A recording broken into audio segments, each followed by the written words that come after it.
so happy, my hair so nappy, had an afro. Jackson. Team sheet is over here. This is Arsenal versus Wolverhampton Wanderers. Thanks for all of you guys who checked out the preview. And so let's go for it, man. Nice, hot, sunny day today. And let's talk about the team sheet. Changes. No changes, guys. It looks pretty much like the team that was set up in the preseason games in the Emirates Cup.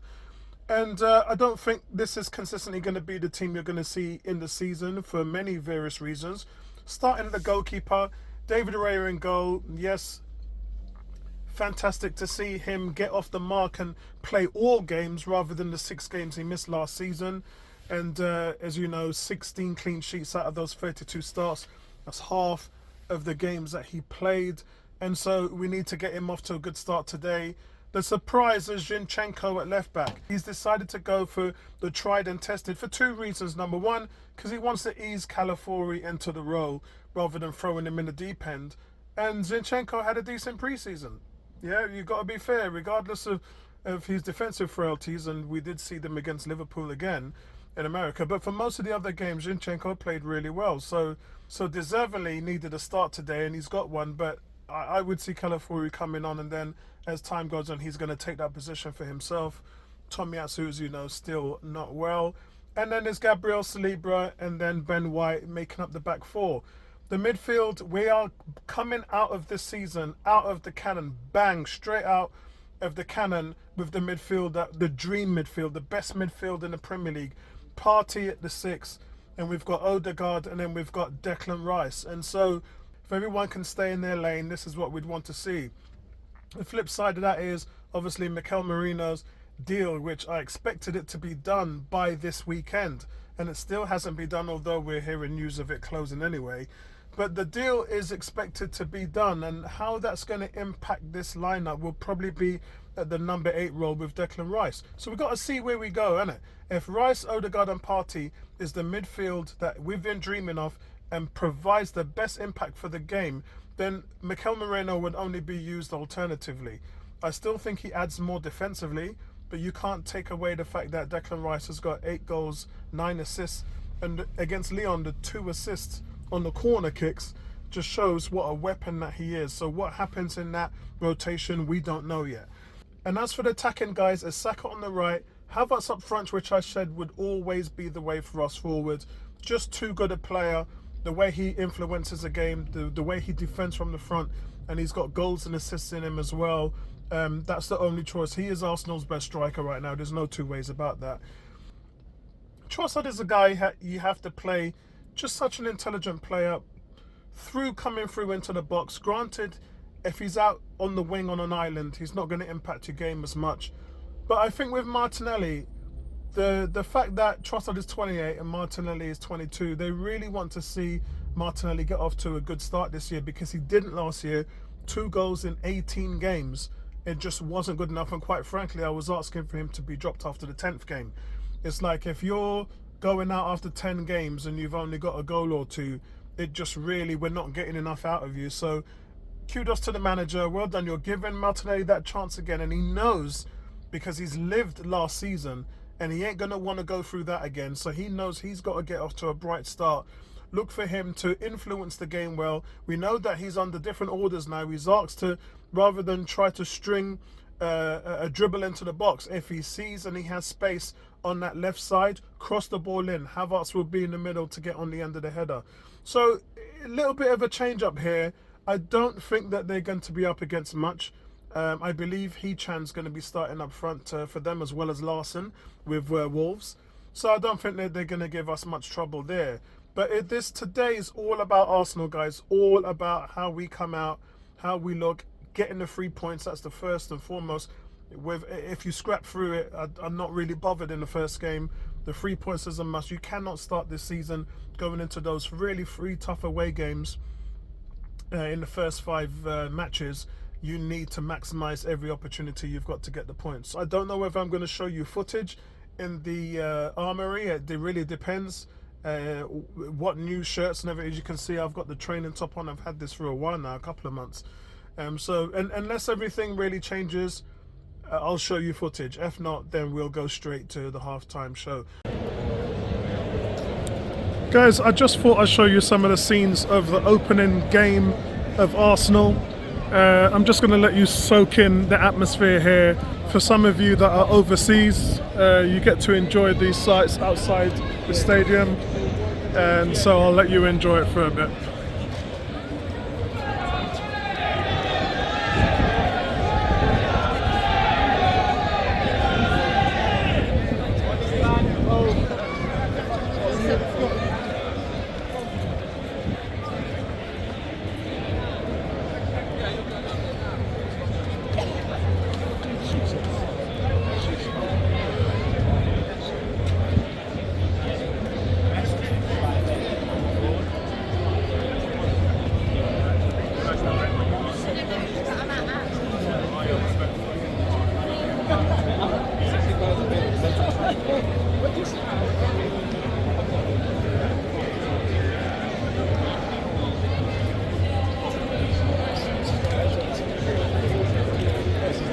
Let's go and say hello to Emerson.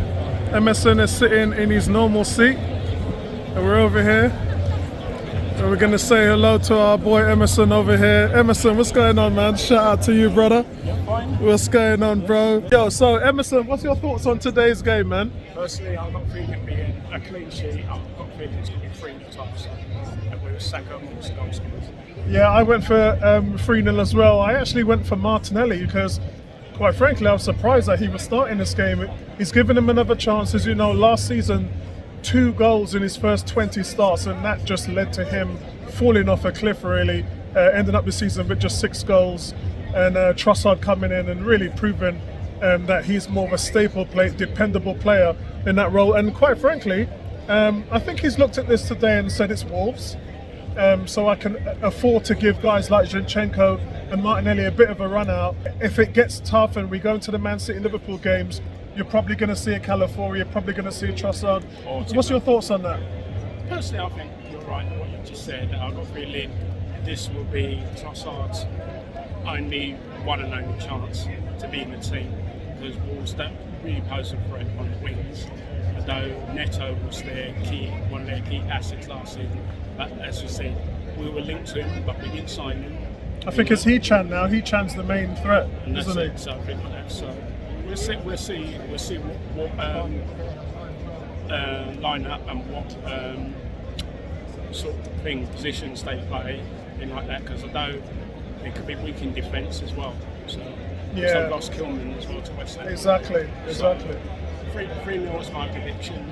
Saka more goals. Yeah, I'd like to see Saka, Havertz and Martinelli on the score sheet today, and I'm expecting a dominant performance by Thomas Partey. For me, he's going to be comeback player of the year. Remember, we had that vote, didn't we? And that's it. And he was my, yeah. That's it. A lot of people saying Timber. It could be a lot of players with comeback player of the season. You know, it could be a plethora of players, and I just think that those two really, for me, Timber, Partey, just a lot of guys who, you know, and again, Martinelli, Jesus, a lot of guys struggled last year, whether it's injury or just poor form.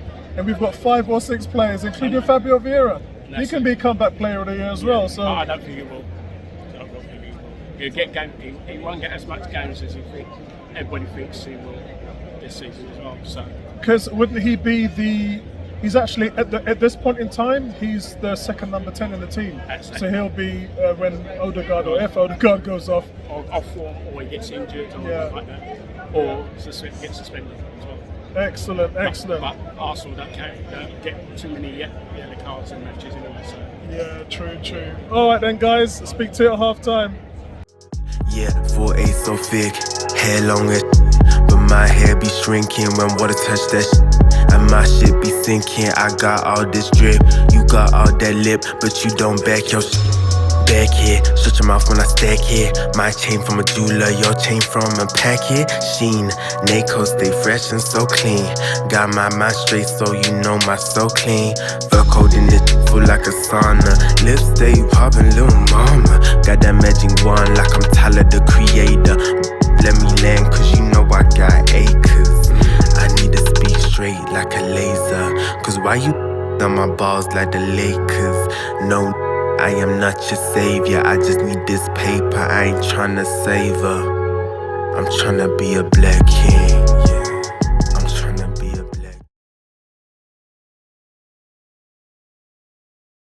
So guys, it's half time, it's Arsenal 1, Wolves 0. Arsenal really responding well to the amount of pressure that they were putting on Wolves at the start of the game, and it was relentless pressure. Arsenal kind of really picking up where they left off last season, dominating teams, forcing them to mistakes.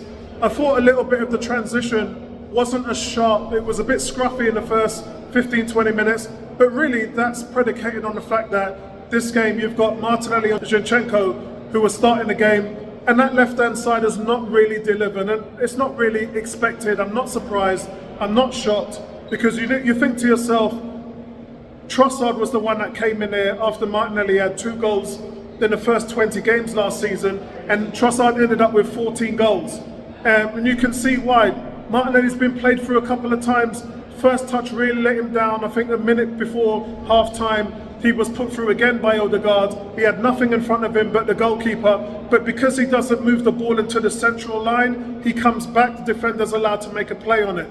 It's little things like those, fine lines, that Martinelli is just getting himself into trouble with. And look, I love what he does. He's starting to put the crosses in, which he wasn't doing. His first thought of position, Martinelli, is always to run at the defender, and that doesn't always work out well because he's not a good creative player. So you can see him now sitting back in possession, crossing the ball in more, which has caused a little bit more danger. But Trossard just gives you that much more intelligence, more polish, more creativity, and more of a goal threat on the left-hand side. So while Martinelli has got this game in to sort of take the heat off and see what he's really got for this season, I think that you're going to see Trossard probably take that role back unless something drastically changes in the second half.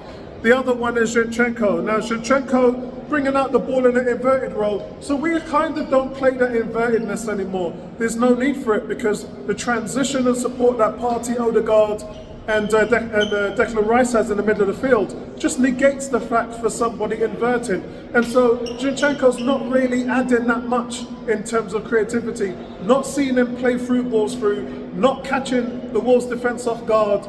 And so again, the Californian for Zinchenko, the Trossard for Martinelli, those are going to be the things that are going to improve the team against your Liverpool and Man City and the Tottenham in the coming weeks. But it's good for them to get a run out today. Still hoping to see more from them in the second half.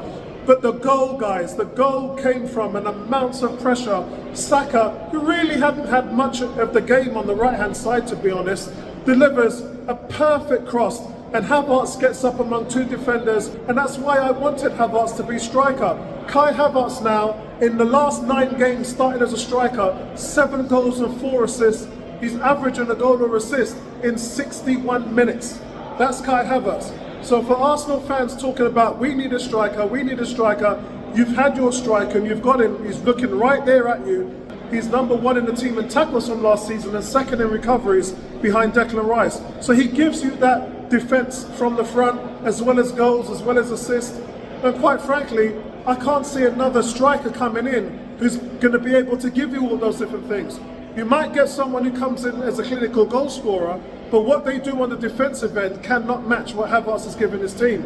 So I think if we do get a striker in the rest of this window, they're going to have to play second fiddle to Havertz, I'm afraid, guys. Sorry, but that's just how it is. On the other side of that, Wolves, I think they responded really well. They came back in, balling from the right-hand side, and the header, same thing that Havertz had to deal with. This time, though, going the other way. Raya stretches a hand out, makes a brilliant save. And again, not just that, guys, Raya's been brilliant in terms of playing the ball out the back. The master conductor, the KTK, takes care of everything on the back 4. Just shows you why he's so adept at doing his role, controlling that, playing out the ball at the back. It just looks so good. I'm hoping to keep a clean sheet today. But as I said, I did predict 3-0. I still think it's going to end up that way. Hopefully we'll get Jesus, we may see Californi, and then Trossard come on in the second half. I'll speak to you guys at full time.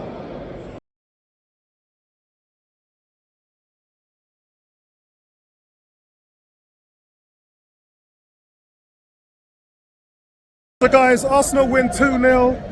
And really the game just shows that there's so much more to come from the Gunners. Pretty routine performance today. Overall, guys, I hope Declan Rice is going to be okay. There was a nick that he had. It looked like it was a calf problem of some sort. And yeah, I hope he's going to be okay. It didn't look nothing too serious. He walks off and he's actually clapping to the fans, so there's no real, shouldn't be any issue there. But overall, guys, I think my main issue before kickoff is Zinchenko and Martinelli really going to push on, improve, show that they've got a different attitude, more commitment, more impact in the game. And at full time, the answer to those questions is not really. And look, I just think that both players should be on the bench, and I think that there's better quality ahead of them.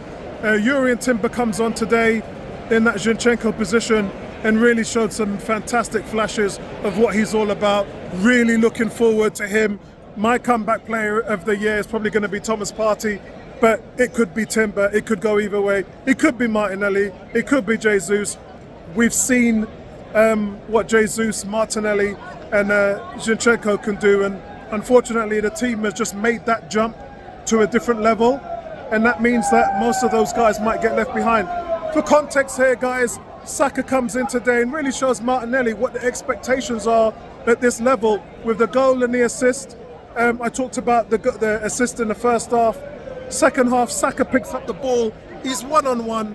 By now, every manager in the league knows that you cannot put one defender on Saka. It's a recipe for disaster. He normally cuts in and goes top left. Goalkeeper was waiting for it. Instead, Saka goes mid-right. Thundering shot. Goalkeeper's just lost on that one. Saka makes it 2-0. And really, Saka starting off the season as he did last season. It was a little bit low-tier, subpar, kind of effortless, but then very impactful. And that's what he's done today. That's the performance he's given you. And if that's where he is in terms of the talent level, the expectations, then this is what we should expect from Martinelli as well. And look, I think there's going to be more days to come. There's going to be injuries, suspensions, and it's just going to be the fact that Arteta's going to be able to manage the team in a different way. We saw after 70 minutes, what does he do? He takes Saka off. And there was a little nick that Saka had as well, but it just shows that the manager's also learning by taking off his prized asset with 15 minutes to go in the game. So we need to see more of that, because then what does that mean? It means more opportunities to other players. I know we didn't see Nelson today, but then Jesus is able to come on, and then he didn't really impact the game in a way. In fact, he had a silly challenge in the corner of the flag, and then he goes over, pushes a Wolves player over, then earns himself a yellow card. The boss isn't going to be happy with that. Also, Saka kicking the ball away, him getting a yellow card, boss isn't going to like that as well. So there's certain standards when you play for Arteta that he expects, and little things like that is something he's going to pull the guys to the side and have a word with them on. But overall, guys, today, as I said, it was really a day about the things that you would expect to see from Arsenal moving forward. They're going to improve from this. Today was pretty much of a routine victory. Credit to Wolves, came out in the second half and showed a little bit about them. I think they're going to be okay. My concerns about them was creatively and also where the goal's coming from, because Jimenez left 2 years ago. Neto's gone this year. They're leaning on Hechan, and Hechan today was just completely taken out of the game by Gabriel. And I know this is the best defence in the league with Arsenal, but I think they're going to be okay. I think there's enough goals in that team to kind of for them to not get relegated or anything like that. But that's it from me, guys. On the way to family dinner now. I'll get the video out to you guys, and we'll speak to you in the next one. Peace out. We made it this far, so I can't complain. Let's take, let's